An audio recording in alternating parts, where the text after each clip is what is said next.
Emu పక్షి గోరు నుంచి ఈక వరకు బంగారం అన్నారు.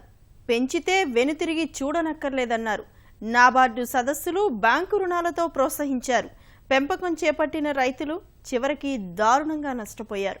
ఒళ్లంతా బంగారం పోయి ఇల్లంతా గుల్లైంది. స్థిర చరాస్తులు అమ్మినా అప్పులు తీరక వందలాది మంది రైతులు వీధిన పడ్డారు. ఇక ఆత్మహత్యలే శరణ్యమనుకుంటున్న తరుణంలో రాష్ట్ర ప్రభుత్వం ఈము రైతుల గోడు ఆలకించింది. సగం రుణం భరించడంతో పాటు వడ్డీ మాఫీ చేస్తామని ప్రకటించడంతో రైతుల్లో ప్రాణాలు లేచొచ్చాయి. ఈము పక్షుల పెంపకం సంచలనాన్నే సృష్టించింది. 1999 నుంచి 2007 వరకు పెంపకం ప్రారంభించిన రైతులకి కాసులు కురిపించింది.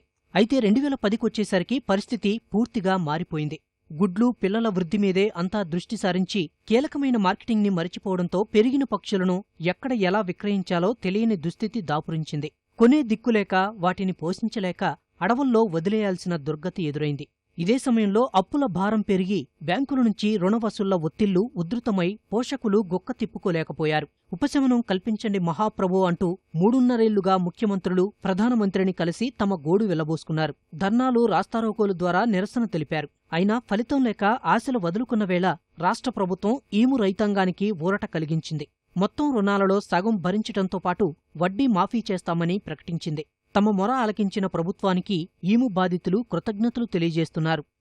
10 సంవత్సరాల క్రితం కేంద్ర ప్రభుత్వం ఈము పక్షుల పెంపకాన్ని ప్రోత్సహించి పెద్ద పబ్లిసిటీ చేస్తే చిన్న సన్నకారు రైతులందరూ యాక్టివ్ అయిపోయి దాని మీద లాభాలు వస్తాయని అటు వెళ్ళారు. కానీ దానికి ఎటువంటి మార్కెటింగ్ లేదు, ప్రాసెసింగ్ యూనిట్లు లేవు. ప్రభుత్వం ఊరికే లోన్లు అనౌన్స్ చేసింది కేంద్ర ప్రభుత్వం. చేసేటప్పటికి మేము అందరూ కూడా ఆకర్షితులైపోయి దాని వెనకాల పడేటప్పటికి మొత్తం పూర్తిగా నష్టపోయి లాసులోకి వెళ్ళిపోయారు అందరూని. మరి చంద్రబాబు నాయుడు గారిని, కేంద్ర ప్రభుత్వాన్ని అందరినీ కూడా అందరి చుట్టూరు తిరగడం జరిగింది. పూర్తిగా నష్టపోయారని ఎంక్వైరీ చేసుకుని వీళ్ళకి న్యాయం చేయాలనే ఉద్దేశంతో రాష్ట్ర అందరు అధికారులు కూడా మాకు సహకరించి అసల్లోనేమో 50% స్టేట్ గవర్నమెంట్ భరించేటట్టు, 25% బ్యాంకర్స్ భరించేటట్టు, అలాగే అదేవిధంగా పూర్తిగా వడ్డీ మాఫీ చేసేటట్టుగా మన లాస్ట్ మంత్ లో ఎస్ఎల్బీసీ మీటింగ్ లో నిర్ణయం తీసుకోవడం జరిగింది. మేము కొంతవరకు ఉపశమనం చెందాం.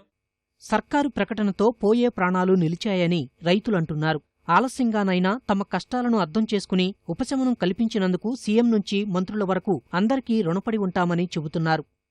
కేంద్ర గవర్నమెంట్ ప్రోత్సహించి నాబార్డు సబ్సిడీ ఇచ్చి ఒళ్ళంతా బంగారం అని చెప్పారు. మా కొంపంతా కొల్లేరైపోయింది. మాది ఈము బాధితుల్ని 50% గవర్నమెంట్ సబ్సిడీ బ్యాంకర్ ద్వారా 25% తీసేసి 25% రైతులను కట్టుకోమన్నారు. బ్యాంకర్స్ లోన్ ఇచ్చినవి కాకుండా మా ఆస్తులు వేరే అమ్ముకొని తాకట్టు పెట్టుకొని దాని వలన కూడా చాలా దెబ్బతిన్నాం. మా కుటుంబాలు అన్ని గగ్గోలు పడ్డాయి. చంద్రబాబు నాయుడు గారి దయ వలన లోటు బడ్జెట్ ఉండా కూడా మా రైతుల మొల ఆరకించి రుణ ఉపశమనం కలిగించినందుకు మార్కెటింగే లేదండి. దానికి చివరికి మా బాధలు ఏంటంటే వాటిని మేపే శక్తి కూడా లేక అసలు ఏం చేయాలన్న పాలు పోక వాటి ప్రాణాలు కూడా మేము కొంత తీసినట్టుగా ఇదైపోయింది. ఈ లోన్స్ అన్ని 50% గవర్నమెంట్ మాఫీ చేసి మాకు 25% రైతుల్ని కట్టమన్నారు. కొంతవరకు మాకు ఉపశమనం కలిగింది.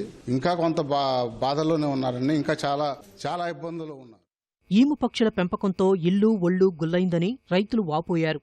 ఆస్తులు, బంగారం కోల్పోయి కట్టుబట్టలతో మిగిలామని బోరుమన్నారు. అప్పులు తీర్చే శక్తి లేదని చెప్పినా బ్యాంకుల నుంచి ఆస్తులు జప్తు చేస్తామన్న నోటీసులతో ఆత్మహత్యలకు సిద్ధమయ్యామని, అయితే సంజీవ తీర్థంలా ప్రభుత్వ ప్రకటన తమని మళ్లీ బతికించిందని ఆవేదన చెందారు.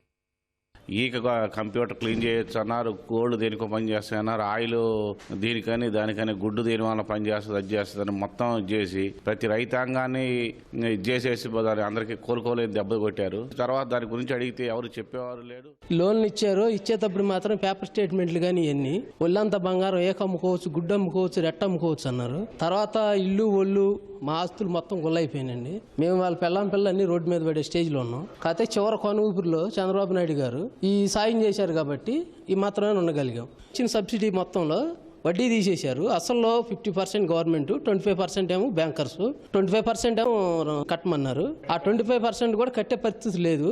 అది కేంద్రం నాబార్డు ద్వారా ఇచ్చింది కాబట్టి కేంద్రం సహకారాలు అసలు ఇచ్చింది కేంద్రం, కానీ ఆ కేంద్రం కాడిపడేసింది.